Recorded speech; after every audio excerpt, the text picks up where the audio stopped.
오늘 그 부분을 조금은 관련이 있기 때문에 얘기를 해보려고 합니다. 사실 그렇게 제가 그러니까 좋아하는 주제는 아니에요. 이게 우리가 별로 듣고 싶지 않으면서도 알아야만 하는 주제이기 때문에 그래서 제가 다루는 거긴 한데요. 그리스도인과 돈의 관계에 대해서도 오늘 뭐 모든 내용을 커버하는 건 아니지만 우리가 오늘 좀 생각해 볼 부분을 함께 생각해 보기 원합니다. 야곱을 통해서요, 우리가 어떤 모습이어야 하는지를 생각해 보기 전에 먼저 우리가 어떤 모습이면 안 되는지에 대해서 좀 생각을 먼저 해봤으면 좋겠어요. 이 교훈은 야곱의 외삼촌이자 장인어른인 라반이라는 인물을 통해서 우리가 살펴볼 수 있는데요. 왜냐하면 본문에서 우리가 분명하게 볼 수 있듯이 이 라반이라는 인물은 우리가 의존하며 경제 활동을 하며 살아가는 이 세상의 가치관을 대표하는 아주 대표적인 인물이라고 볼 수 있거든요. 그만큼 라반의 생각과 행동은 이 세상이 가진 마인드를 아주 적나라하게 잘 반영하고 있습니다. 일단 첫 번째로요, 라반의 가장 핵심적인 특징은 뭐냐면 부를 추구하는 사람이었다는 사실이에요. 이 세상의 가치관은 기본적으로 부를 추구합니다. 그죠? 그러니까 우리나라 광고에서도 부자 되세요라는 것이 모두가 열광하는 그 광고가 되는 거잖아요. 왜? 좋아하니까. 부자가 되고 싶어하고. 특별히 라반은 자신의 부를 증진시키는 일에 있어서 수단과 방법을 가리지 않았던 사람이고요. 그러니까 부를 추구한다라는 말은 무슨 말이냐면 자기의 부를 증진시키려는 목적으로 다른 사람들의 희생과 수고를 당연하게 여긴다라는 뜻이에요. 예컨대 라반은 아까 자신의 딸과 결혼하는 신부감 명목으로 야곱에게 14년 동안을 무상으로 종으로 부리잖아요. 근데 고대 중동 사회에는요, 당시에 장인에게 준 신부값은 그러니까 그 중에 일부는 장인어른이 가지고 일부는 딸들에게 주어지는 것이 상례였다고 합니다. 하지만 라반은 딸들에게 아무것도 주지 않았어요. 라반이 다 가졌죠. 말 그대로 라반은 그 딸들의 말처럼 정말로 딸들을 팔아버린 꼴이 됐단 말이죠. 그래서 라헬과 레아가 아버지를 존중하지 않는 거잖아요. 그래서 뭐 그럼에도 불구하고 라반은 크게 개의치는 않았던 것 같아요. 그리고 야곱에게 약속했던 품삯을 지불하는 데 있어서도 10번이나 계약을 변경해가면서 노동력을 착취했단 말이죠. 이런 라반의 모습이요, 부를 추구하는 이 세상의 가치관을 정확히 잘 대변하고 있어요. 근데 이제 여기서 우리가 이 부를 추구하는 가치관, 즉 부에 관한 성경적인 관점이 무엇인가에 대해서 우리가 조금은 짚고 넘어갈 필요가 있어요. 그러니까 부자가 된다는 것, 부를 추구한다는 것. 사실 이제 제가 우리 이 시대에 특히 이 지역에 살고 있는 우리 교회 성도분들의 목사로서 이런 얘기를 한다는 게 굉장히 부담스럽고 마음이 되게 불편해요. 그러니까 그 전에도 한번 제가 이런 얘기 한 적이 있는데 그냥 마음 같아서는 우리 알아서 적당히 잘합시다 이러고 그냥 넘어갔으면 좋겠어요. 딱 그렇게. 그리고 다른 주제를 하고 싶은데 제가 이걸 다루는 이유가 그렇게 하면 직무유기예요. 왜냐? 제가 어디에 있든지 하나님의 말씀은 무엇을 이야기하고 있으며 우리 무엇을 주의하게 하려는지에 대해서 정확히 가르쳐야 될 의무가 저에게 있는 거거든요. 근데 제가 왜 이걸 불편해하냐면요, 사실 이 시대는 부자가 되는 것이 덕목이고 선이고 부자 되세요라는 말은 축복이잖아요. 그죠? 그게 덕담이 됐잖아요. 근데 실상 성경을 좀 우리가 정말 정직하게 보잖아요. 그럼 부에 대해서 그렇게 긍정적으로 바라보고 있지 않다는 게 우리 마음에 되게 걸립니다. 특별히 신약 성경이 있잖아요. 신약 성경에서는요, 부에 대해서 별로 안 좋아요. 긍정적인 발언이 없는 정도가 아니고요, 부에 대해서 아주 엄하고 무섭게 경고를 항상 하고 있어요. 그 한 신학자가 분석한 내용을 제가 인용해 드리면 신약 성경에는 믿음과 관련된 구절이 215개 절이 있다고 합니다. 구원에 관한 절은 218개 절이 있다고 해요. 그에 반해서 부, 돈 혹은 재정과 관련된 구절이요 2084개입니다. 예수님의 비유 38개 중에 16개가 돈에 관한 비유예요. 그만큼 지금 돈, 부에 대해서 신약 성경은 아주 특별한 관심과 주의를 기울이고 있다는 사실이에요. 여러분들 이거를 우리가 간과해서는 안 돼요. 근데 이 신약 성경이 얘기하는 부에 대한 요점을 한마디로 정리하잖아요. 그러면 부는 위험하다 이렇게 정리할 수 있어요. 이게 아주 여러 본문이 있지만 그중에 대표적인 본문 제가 하나만 그냥 소개해드리면 디모데전서 6장에 이렇게 사도 바울이 디모데에게 이야기해요. 부하려 하는 자들은 시험과 올무와 여러 가지 어리석고 해로운 욕심에 떨어지나니 곧 사람으로 파멸과 멸망에 빠지게 하는 것이라. 돈을 사랑함이 일만하게 뿌리가 되나니 이것을 탐내는 자들은 미혹을 받아 믿음에서 떠나 많은 근심으로써 자기를 찔렀도다. 참 무섭죠. 그러니까 믿음에서 떠난다는 거예요. 참 이게 그러니까 우리에게도 마음을 굉장히 힘들게 만드는 어떤 내용인데요. 여기서 중요한 건 대상이요. 부를 추구하는 사람들이 선하게 부를 추구하는 사람이 있고 악하게 부를 추구하는 사람이 있는데 악하게 부를 추구하는 사람이 되지 않도록 주의해라라는 얘기가 아니라는 사실에 있습니다. 그냥 총칭이에요. 부하려 하는 자, 즉 부자가 되고 싶은 자에 관한 이야기예요. 그래서 이게 불편하다니까요. 많은 목사님들, 특별히 이제 순복음 계열의 목사님들은 부를 축복으로 가르치잖아요. 하지만 그때마다 인용하는 그 성경의 예를 잘 주의 깊게 들어보면요, 전부 구약에서 옵니다. 신약의 절은 없어요. 왜냐? 실제 신약엔 그런 내용이 없으니까. 신약에서는 부에 대해서 단 한 번도 호의적으로 이야기하고 있지 않거든요. 이게 진짜 우리에게 힘든 거라니까요. 근데 사실 더 정확히 정직하게 더 주의 깊게 읽어보면요, 신약뿐 아니라 구약도 사실은 마찬가지예요. 부에 대해서, 특별히 부를 추구하는 것에 대해서 긍정적으로 이야기하는 예가 많지 않아요. 오늘 본문도 마찬가지죠. 부를 추구하는 대표 인물인 라반과 그의 고용 노동자로서 성실하게 일하는 야곱을 대비하면서 오늘 본문이 우리에게 주는 교훈이 아주 큰 게 있단 말입니다. 특별히 부자들이 부자가 되는 이유를 우리가 눈여겨서 볼 필요가 있어요. 라반이 어떻게 부자가 됐냐면 야곱을 착취함으로써 부자가 됐거든요. 그리고 그것이 어떤 특정한 인물의 성품에 관한 이야기가 아니고요. 이것은 이 세상의 부 시스템의 아주 중요한 핵심 요소예요. 사도 야고보가 이렇게 얘기합니다. 야고보서 5장에는 이렇게 얘기해요. 들으라 부한 자들아, 너희에게 이 말 고생으로 말미암아 울고 통곡하라. 너희 재물은 썩었고 너희 옷은 좀 먹었으며 너희 금과 은은 녹이 슬었으니 이 녹이 너희에게 증거가 되며 불같이 너희 살을 먹으리라. 너희가 말세에 재물을 쌓았도다. 보라, 너희 밭에서 추수한 품꾼에게 주지 아니한 삭시 소리 지르며 그 추수한 자의 우는 소리가 만군의 주의 귀에 들렸느니라. 이 말씀도 너무 무섭죠. 아마도 이 부자는 대지주의였던 것 같아요. 이렇게 성공한 사람에게 세상은 뭐라고 얘기하냐면요, 정말 부럽습니다, 좋겠습니다, 복 받으셨습니다, 이거잖아요. 근데 야고보 선생은 그렇게 얘기하지 않고요, 이렇게 말씀하십니다. 울고 통곡해라. 이 말에 사실은 우리가 좀 충격을 받아야 돼요.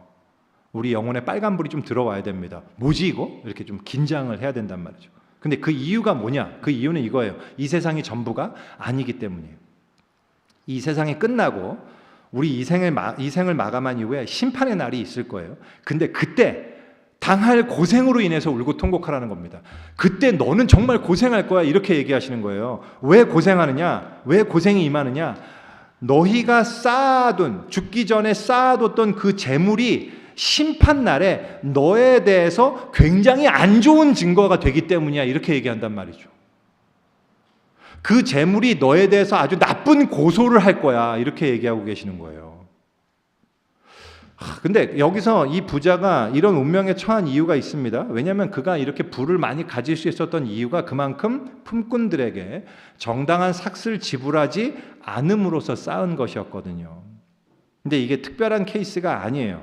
이 부자나 라반이 특별히 악한 것이 아니란 말이죠. 이것은 이 세상에서 부를 얻을 수 있는 경제 원리예요. 이 세상의 경제와 우리 인간의 죄성이 결합해서 피할 수 없는 결과로서 나타난 시스템이란 말입니다. 예를 들어서요, 여러분들 그 기업에서 예를 들어서 100불짜리 어떤 매출을 올리고 싶어 한다, 이렇게 할 때요, 그 100불짜리 프로덕트를 생산하는 데 드는 비용을 어떻게 할까요? 만약에 두 사람이 있어요. 한 사람을 쓰면 20불을 지불해야 돼요. 다른 한 사람이 있으면 이 사람은 자기는 10불만 주면 내가 그 일을 하겠다 그럽니다. 기업은 누굴 쓸까요? 당연한 얘기예요. 10불짜리를 쓰죠. 왜? 그만큼 90불이라는 마진이 남거든요. 왜 20불을 주고 내가 80분밖에 안 갖겠습니까? 당연히 10불짜리 쓰죠. 이게 그냥 자유 경제 체제에서의 경제 원리란 말이에요. 이거 뭐 어쩔 수 없는 거, 이게 악하다 이런 얘기가 아니라 그냥 원리라니까요. 근데 바로 그러한 자유 경제 체제에서의 수요와 공급의 원리에 의해서 바로 그러한 원리와 노동비와 원가와 이런 구조 하에서 이루어지는 시스템 때문에 지금도 개발도상국에서는 인권 없이 노동만 강요당하는 1억 7천 명의 아동 노동자들이 있습니다. 그들이 왜 그렇게 열심히 돈 별로 못 받고, 여러분들 아시잖아요. 나이키가 옛날에 축구공 저거 하던 거 그런 얘기 있었잖아요. 그게 웃을 일이 아니라니까요. 사실은 우리가 지금 쓰는, 우리가 싸다고 아마존에서 막 좋다고 사는 막 다 있잖아요. 이게 전부 다 지금 사도 야고보가 이 5장 4절에서 얘기한 너희 밭에서 추수한 품꾼에게 주지 않은 삭시 지금 소리를 지르고 있다라고 말하는 바로 그 대상이라니까요. 그러니까 이게 문제예요. 이게 바로 이런 사회적 시스템 안에서 이 세상 속에서 떳떳한 부자라는 것이 가능하냐라는 거죠. 이 사회의 룰을 다 지키기만 하면, 최저임금을 보장해 주기만 하면 그럼 되는 건가? 그러면 의무를 다한 건가? 나는 그렇게 부자가 돼도 괜찮은 건가? 어떻게 사업하는 것이 하나님 보시기에 바른 것인가? 이게 제가 지금 여러분들한테 말씀드리는 게요, 절대로 여러분을 나무라거나 책망하거나 이런 게 아니고요, 어려운 문제라는 얘기를 하고 싶어서 그런 거예요. 내가 돈을 주고 노동력을 사는 그런 대상들, 이거 여러분들이 뭐 기업가가 아니라고 해갖고 내 일이 아니라고 생각하면 정말 곤란해요. 식당에 가갖고 여러분들이 밥을 먹고 돈을 지불하지 않습니까? 전부 다 그거잖아요. 여러분들은 프로덕트를 얻고 거기에 마땅한 대가를 지불하는 거지 않습니까? 똑같아요. 전부 다. 우리는 전부 이 수요와 공급의 원리에서 이루어진다니까요. 내가 그 대상을 어떻게 대우하고 있는가? 내 삶 속에서 나의 삶과 관련된 추수하는 자들의 우는 소리는 없는가? 이게 우리에게는 굉장히 큰 문제라니까요. 예전에 제가 이제 어떤 기업에서요, 기독교인 사장님에 대해서 얘기를 들은 적이 있었는데, 그분은 철학이, 자기 기업의 운영 철학이 그래요. 자기는 고객을 대할 때 예수님이라고 생각하고 대합니다. 이게 이제 기업 철학이었어요. 들으면 되게 멋있잖아요. 이야, 고객을 예수님으로 생각하는 기업가 정말 대단하다. 근데요, 그거 대단한가요? 생각해 보니까 아니, 세상 사람들도요 고객은 왕이라 그래요. 똑같아요. 우리가 고객을 예수님이라고 생각하는 거랑 세상 기업가들이 고객을 왕이라고 생각하는 거 다른 게 없잖아요. 왜 이렇게 대우해야 돼요? 당연하죠. 돈을 주니까. 안 그래요? 만약에요, 진짜 크리스찬적 기업가였으면요, 나는 고객을 예수님이라고 생각하고 대우합니다, 이게 아니고요. 그건 관계없고요. 그건 어차피 다 똑같다니까. 다 예수님 대하는 거고, 저는 모든 종업원을 예수님이라고 생각하고 대합니다. 이렇게 해야 정상인 거예요. 그러면 정말 바람직한 모습인 거죠. 근데 그분이 그랬느냐? 그런 건 아니었던 것 같아요. 종업원은 예수님을 생각 안 하죠. 고객이 예수님이지. 그래서 우리가 기독교인들이요, 이런 경제에 대해서도 고민을 진짜 많이 해야 돼요. 부자가 되는 것이 우리가 추구할 마땅한 가치가 되어버린 이 세상 속에서 과연 그리스도인은 어떻게 살아야 하는가, 어떤 존재가 되어야 하는가, 이게 붙들고 고민을 해야 된단 말이죠. 그죠? 어려워요. 혹시 여러분 오해할 소지가 있는 발언을 제가 하나 할 텐데요, 저는 공산주의를 안 좋아합니다. 전 공산주의가 싫어요. 정말로 멸공해야 된다고 저는 생각해요. 오해하지 마세요. 근데 왜 싫으냐? 폭력과 강제로 무언가를 조정하려는 모든 시도의 배후에는 전 마귀가 있다고 생각하기 때문에 그래요. 저는 싫어해요. 공산주의를 아주 싫어합니다. 마땅히 망해야 된다고 생각해요. 그런데 제가 얘기하고 싶은 건 그런 거예요. 그러면 반면에 자본주의는 선한 체계냐? 착각하지 말아야 돼요. 우리는 자본주의 뒤에도 마귀가 배후에 있습니다. 그래서 이게 어려운 문제라니까요. 자본주의 사회 속에서 우리는 어떤 모습으로 살아갈 것인가 하는 것이 그리스도인들의 숙제예요. 교회 밖에서, 교회 안에 있는 사람, 교회를 비난할 때 사람들이 그런 얘기 하죠. 아니, 교회 다니는 사람이나 안 다니는 사람이나 똑같네 라는 이야기를 합니다. 여러분들 이런 얘기를 듣게 될 때 우리가 정말 긴장해야 되잖아요. 이 클레임에 대해서 우리는 좀 한 번쯤 우리 자신을 보면서 고민을 해야 된단 말이에요. 진지하게. 뭐가 다르지? 그렇지, 세상을 살아가는 저 사람과 내가 뭐가 다를까? 물론 다르죠. 우리 일주일에 한 번씩 혹은 두 번씩 꼭 예배하고 기도하고 찬송 드리며 교회에서 많은 사역을 담당하고 선교의 사역도 하고 이런 거 많이 하잖아요. 다르죠. 그런 부분은 다르죠. 그것도 중요해요. 전 그게 중요하지 않다는 게 아니라 굉장히 중요합니다. 그런데 그와 동시에 절대로 분리해서는 안 되는 것이요, 일상에서의 나의 가치와 선택에 관한 문제란 말이죠. 이 문제는 특별히 내 삶 속에서 경제, 즉 돈과 관련된 영역에서 아주 치열하게 발생되는 문제예요. 그죠? 예전에 들었던 일화 중에 하나가 그런 거예요. 침례교 목사님이 해주신 얘기인데, 어떤 성도분한테 이제 침례를 행하려고 이렇게 성도분을 물로 이렇게 끌어들이는데 성도가 갑자기 물에 들어오다가 오 하고 그러는데 밖으로 뒤로 나가더래요. 그래서 목사님이 왜 갑자기 나가세요? 그랬더니 제가 주머니에 지갑이 있습니다. 그랬다는 거예요. 그래서 그때 이 목사님이 뭐라고 얘기하셨냐? 지갑도 침례를 받아야 됩니다. 정말 이게요, 그때 성도들은 웃었겠지만 진짜로 이 말에 중요한 의미가 담겨 있어요. 여러분, 그 감리교 창시자 요한 웨슬레가 아주 자주 했던 말이 뭔지 아십니까? 지갑이 회개하지 않았다면 그 사람은 진짜 회개한 사람이 아니다라고 얘기했어요. 자주 얘기했어요. 근데 이거 정말 우리 교회에서도 그런 얘기 하잖아요. 돈만큼 영적인 게 없다고. 돈만큼 영적인 게 없어요. 우리가 그 사람의 영성과 믿음을 뭘로 측정하느냐, 실제로 그 사람이 재정적으로 어떻게 사용하느냐가 굉장히 중요하다니까요. 그것만은 아니지만, 그러니까 사실 이게 제가 앞서서 간단한 예를 드렸지만, 다시 말씀드리지만 저는 이게 쉽거나 여러분들 이렇게 하십시오 저렇게 하십시오라고 얘기하려는 게 아니에요. 어떻게 해야 될까요? 라고 고민해야 된다는 얘기입니다. 우리가 이 돈과 관련된 우리 삶의 아주 다방면에 이 부에 대한 가치관의 문제는 아주 광범위하게 개입되어 있거든요. 자본주의 사회에서 모든 사람들은 주식하고 코인하고 뭐 부동산하고 막 이러잖아요. 그러면서 내가 어떻게든 내가 가진 자산을 조금이라도 불려볼까, 어떻게 할까, 어디에 집을 살 수 있을까, 무슨 사교육을 시켜서라도 내 자식을 어떻게 좋은 학교 아이비에 보낼까, 뭐 이런 거에 모든 관심이 초집중, 그게 최고의 우선순위, 이렇게 살아가잖아요. 우리 그리스도인들도 그래야 되는 것이 마땅하냔 말이죠. 그게 우리의 고민이라니까요. 진짜 그리스도인들은 다르네. 다른데? 라는 모습들이 과연 뭐가 있으며 어떻게 달라야 하느냐, 이걸 우리는 정말 고민해야 된다라는 말이죠. 이건 단순히 제가 이제 옳고 그름이라든지 경제의 문제라든지 무슨 좌파냐 우파냐의 문제도 아니에요.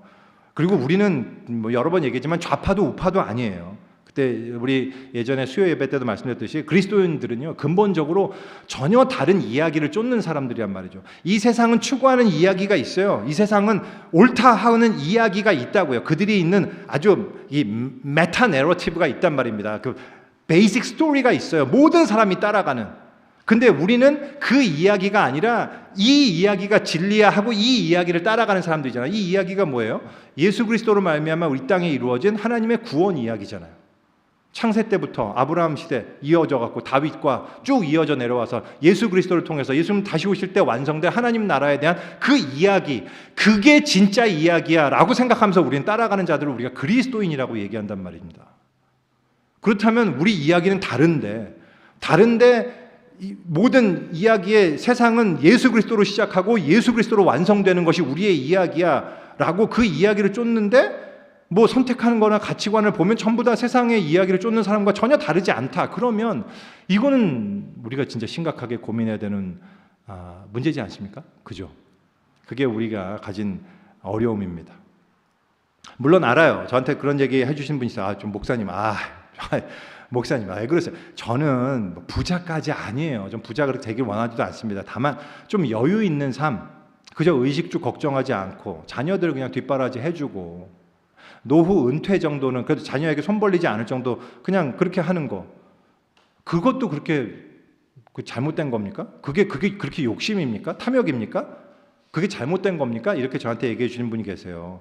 저 솔직하게 말씀드릴게요. 진짜 솔직하게 저 그거 욕심 아니라고 생각해요.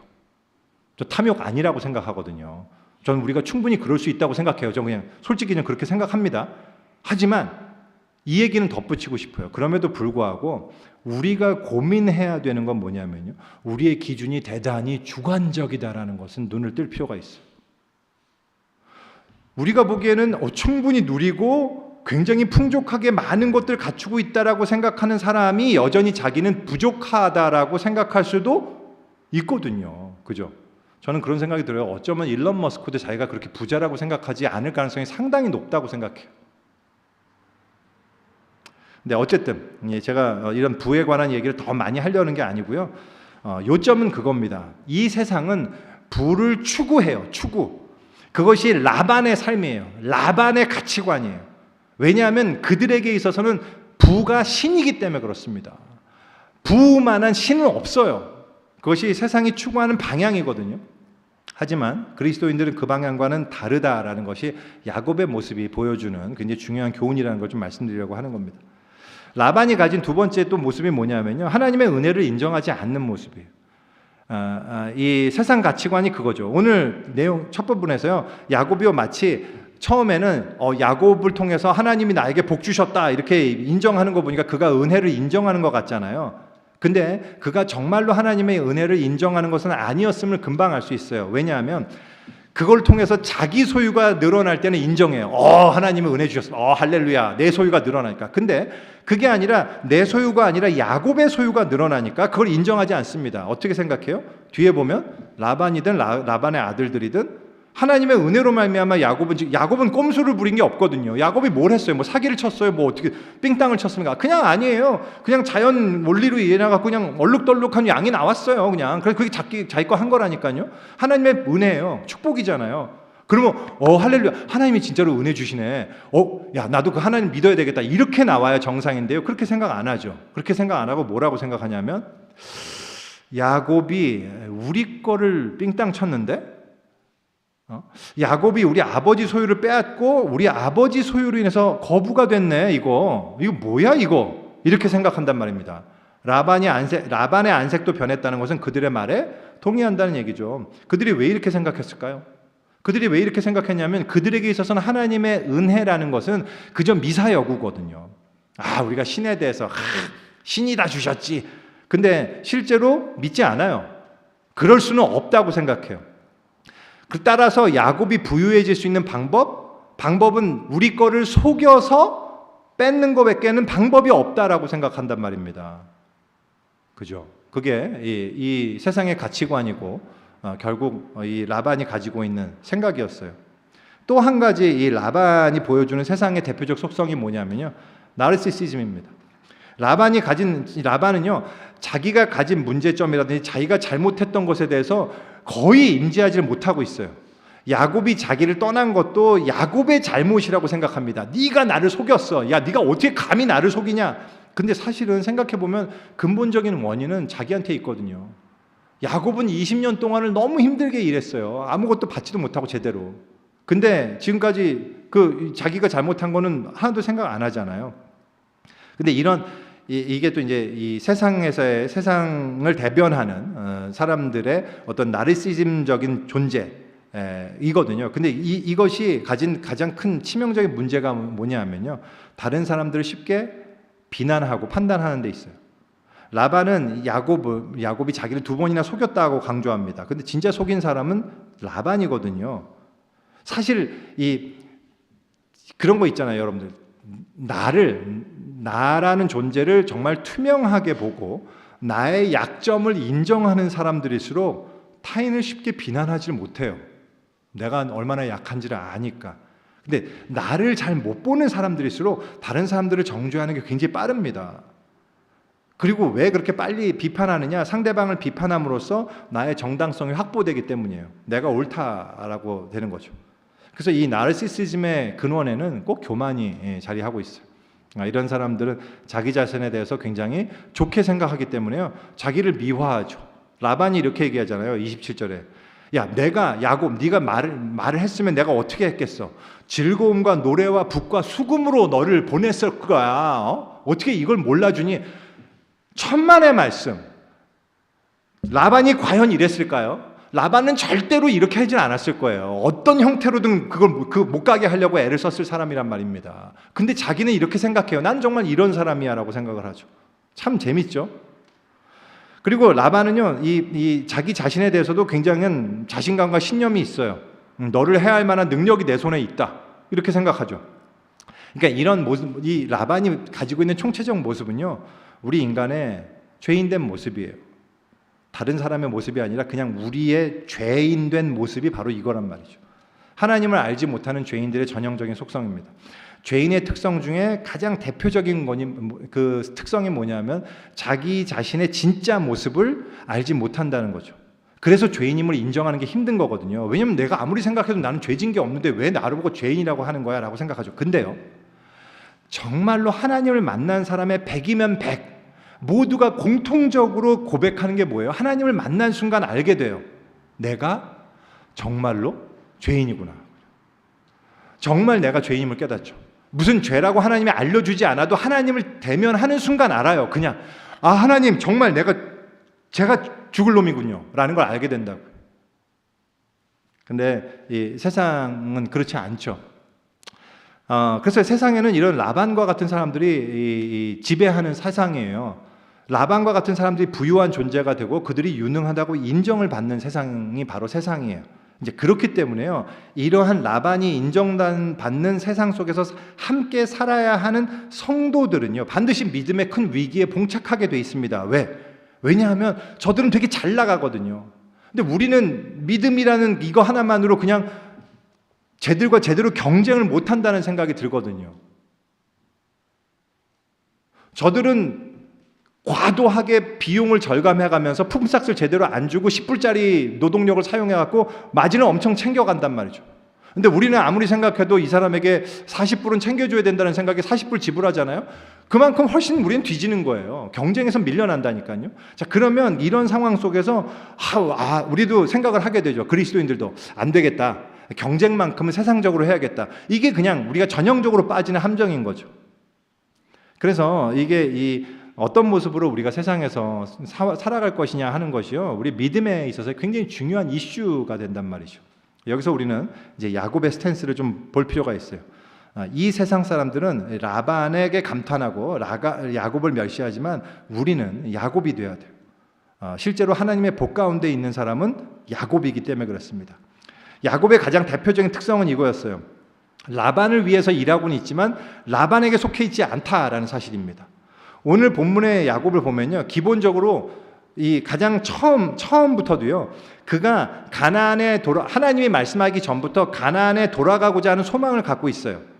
여기 이 라반에게 얘기하잖아요. 14년 일한 다음에 외삼촌 저 돌아가고 싶습니다. 근데요, 이 뒤에 가보면 저는 집을 언제 세웁니까? 이렇게 얘기한 거 봐서는 라반 치하에서 야곱은 돈을 벌었다 안 벌었다? 하나도 못 벌었어요. 야곱은 가난해요. 지금 여기 이 하란 땅에서 자기가 얻은 게 아무것도 없단 말이죠. 그냥 가족들 빼놓고는. 근데도 야곱은 가야 되겠다라고 생각하고 있습니다. 이걸 여러분들 우리가 쉽게 생각하는데요. 뭐 고향 아빠 엄마 거기 계시지, 뭐 원래 이렇게 정착하려고 왔던 것도 아니지, 뭐 고향이 가나안이니까 당연히 가려고 하는 거지, 뭐 그게 뭐 대단한 거야, 이렇게 생각하기 쉬운데요. 사실 이거야말로 정말로 대단히 중요한 기본 자세예요. 나는 지금 어디에 속해 있다고 생각하느냐라는 거죠. 제가 미국에 온 게 2004년이었습니다. 22년 전이었는데요. 저는 야곱보다도 훨씬 이 땅에 온 게 템포러리라고 생각하고 왔었어요. 정말 저는 원래부터 이 학위 과정을 하려고 올 때부터 미국에 남고 싶은 마음이 요만큼도 없었던 사람이거든요. 그런데 어쩌다 보니 이렇게 됐어요. 22년이 됐습니다. 근데 원래부터 전혀 생각지 않았던 사람이니까 그럼 지금도 여전히 한국에 돌아가고 싶으냐? 그렇지 않거든요. 이제는 22년이 지나고 보니까요, 그게 그냥 여기가 제 고향이다 싶어요. 여기서 뼈를 묻겠다. 나도 저기 게이트 오브 헤븐 그 묘자리를 미리 사놔야 되나, 뭐 이런 생각 제가 하게 된다니까요. 그잖아요. 우리 애들도 다 여기 있고, 뭐 우리 애들이 한국에 와서 살 것도 아니고, 그냥 여기서 여기가 내 고향. 이렇게 되잖아요. 야곱도 20년 살았다니까요. 그 아이들이 다 거기서 그 시리아 말 배웠어요. 거기에 안착해서 평안하게 살고 싶다는 생각이 얼마든지 들 수 있습니다. 야곱은 그러지 않았어요. 자신은 아버지의 땅 가나안에 대한 속한 존재임을 잊지 않았단 말이죠. 이게 이 세상을 살아가는 우리에게 정말 중요한 기본 자세예요. 우리는 이 땅에 속한 자가 아니란 사실입니다. 우리는 이 세상에 속한 자가 아니라 하나님 나라에서 진정한 삶을 살아가게 될 하나님 나라 백성이다. 나는 내 소속은 거기야. 내 정체성은 거기야. 라는 걸 우리가 계속 잊지 않아야 하는 것이 굉장히 중요해요. 이게 기본 자세이기 때문에 그렇습니다. 그러한 사람들은 궁극적으로 라반을 떠나게 돼 있어요. 반드시 라반을 떠날 겁니다. 근데 그런 생각이 없으면 어느덧 우리는 라반과 같이 되는 거죠. 이게 첫 번째 기본 자세라고 생각합니다. 두 번째는 바로 그 정체성을 바탕으로 라반의 집에서 일하는 야곱을 통해서 우리는 세상에서 경제활동을 하는 우리 그리스도인들이 가져야 하는 바람직한 자세가 뭔지를 좀 직업윤리를 발견할 수 있는데요. 그게 뭐냐면요, 야곱은 부를 추구하지 않았다는 사실이에요. 그러니까 부자가 되려고 노력하지 않았다라는 사실입니다. 조금 전에 우리가 우리 가겠다, 야곱이 삼촌에게 가겠다라고 하는 그 아주 가난하지만 여전히 가난하지만 가겠다라고 했다는 그 본문 제가 말씀드렸잖아요. 그 전까지 야곱은 자기를 위해서 부를 떼어두지 않았단 말입니다. 생각해봐요. 우리가 14년 동안 삼촌을 위해서 일하는 동안에 그래도 요만큼 내가 나를 위해서 뭔가를 해둘 수 있잖아요. 나름대로 삼촌의 일은 이만큼 하면서 내가 따로 내가 부를 쌓아둘 수 있잖아요. 그거를 야곱을 안 했습니다. 라반이 자기에게 아주 인색함에 대응함에도 불구하고 자기의 가난의 형편에 대해서 14년 동안 라반에게 아무런 불평도 하지 않았어요. 도리어 그가 한 일은 라반이 맡긴 일을 충성되게 아주 신실하게 하는 거였단 말이죠. 그래서 나중에 라반 앞에서 당당하게 말할 수 있었던 거예요. 외삼촌, 제가 어떻게 했는지 아시죠? 제가 어떻게 이 일을 했는지 아시죠? 처음부터 끝까지 보셨죠? 내가 얼마나 성실하게 충성되게 했는지 아시죠? 라고 얘기할 수가 있었단 말입니다. 이 자세를 우리가 좀 눈여겨볼 필요가 있어요. 우리가 주의해야 되는 게요, 부자가 되려고 노력하지 않았다라는 말이 의미하는 바를 우리가 분명히 알아야 됩니다. 부자가 되려고 노력하지 않았다라는 것은 맡은 일을 게을리하거나 대충 했다라는 말이 아니에요. 동시에 부 자체에 대한 관심을 껐다라는 얘기도 아닙니다. 사실은 야곱이 자기가 부자가 되려고 노력은 안 했지만 자기가 열심히 하는 일이 라반을 부유하게 만드는 일이라는 것은 누구보다도 분명히 잘 알았어요. 그럼에도 불구하고 그는 열심히 일을 했어요. 이게 중요합니다. 부하게 되려고 노력하지 않는단 말은요, 그것은 다른 사람을 희생시킴으로써 자기 부를 증진시키려고 시도하지 않았다는 뜻이에요. 아까 전에 라반이 추구한 것과 결정적으로 다른 점이 바로 이거란 말이죠. 그럼 뭐냐? 우리는 일할 때 뭘 목적으로 일을 해야 되느냐? 그 근본적인 목적은 나의 부를 늘리는 것이 아니라 다른 사람의 부를 늘리기 위해서 열심히 하는 거예요. 이게 그리스도인의 자세예요.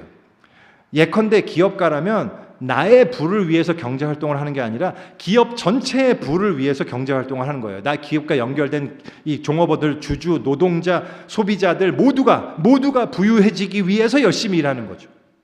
그게 바람직하단 말입니다.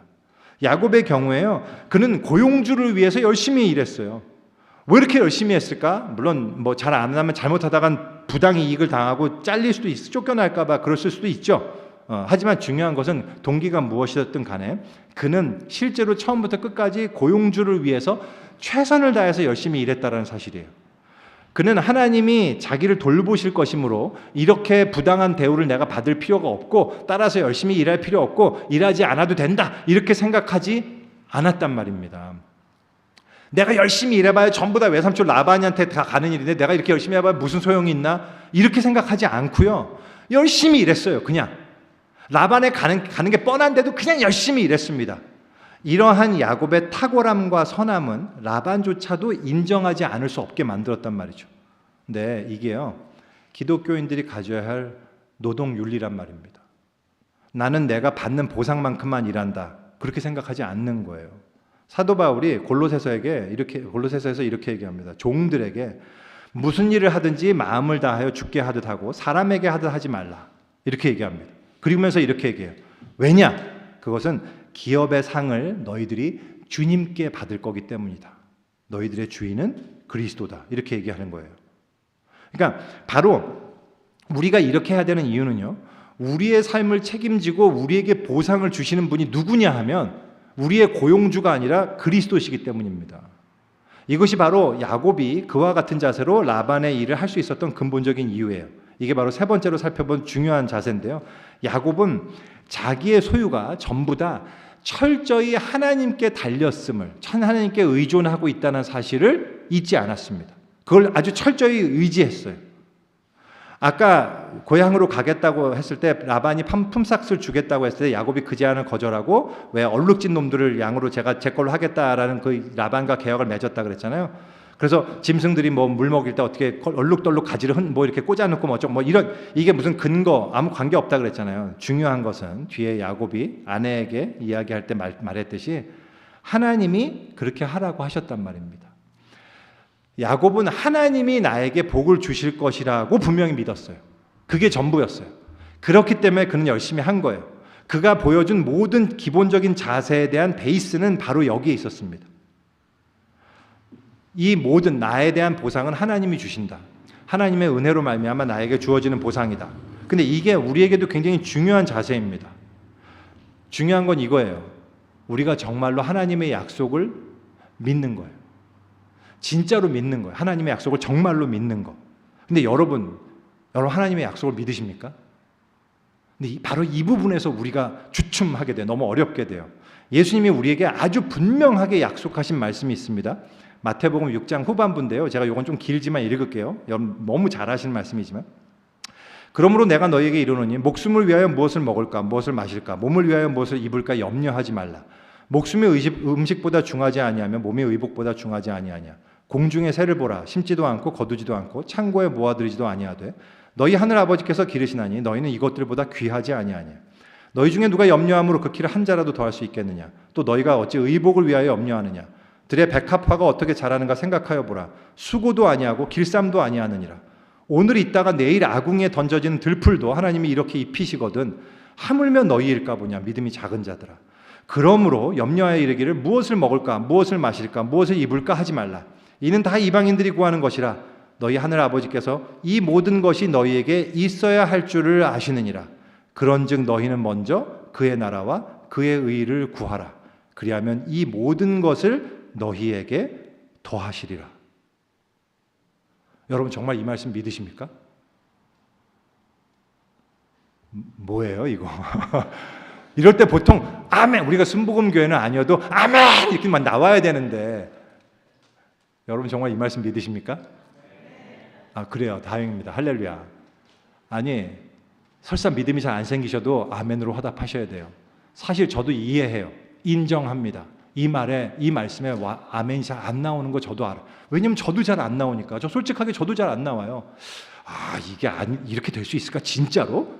Are you sure? 이렇게 된다니까요. 그러면 그렇게 따지면 그리스도인들 가운데는 뭐 굶어 죽은 사람 진짜 한 명도 없을까? 뭐 이런 것부터 시작해갖고요.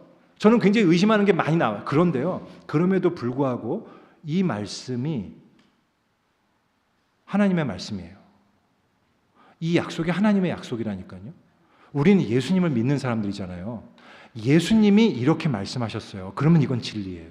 이건 진짜라니까.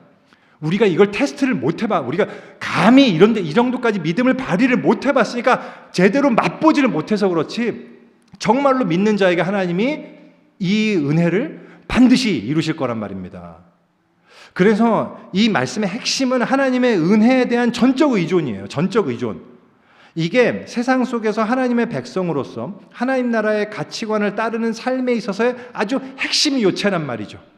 자크 엘룰이라는 사람이 있습니다. 프랑스 법률학자면 신학자였는데요. 이분이 하나님이냐 돈이냐에서요 쓴 말이 제가 너무 은혜가 돼갖고 여러분들 인용하려고 합니다. 뭐라고 얘기하셨냐면, 돈의 권세로부터 해방되는 길은 사회생활로부터 도피하는 은신생활이 아니며 부자가 되어 돈의 권세를 장악하는 길도 아니다. 돈의 권세로부터 해방되는 길은 매매 법칙이 지배하는 사회에 살고 있으면서도 거저 주시는 하나님의 은혜를 의지하며 거저 주는 삶을 실천하는 길이다. 여러분들 이 말을 기억하셨으면 좋겠습니다. 우리가 돈의 권세로부터 해방되는 거는요, 돈을 많이 벌어갖고 내 마음대로 돈을 컨트롤할 수 있는 게 되는 것도 아니고요, 아니면 어디 도망가갖고 혼자서 은신생활 사는 것도 아니고요, 무인도에 사는 것도 아니고요, 하나님의 은혜를 의지하는 거예요.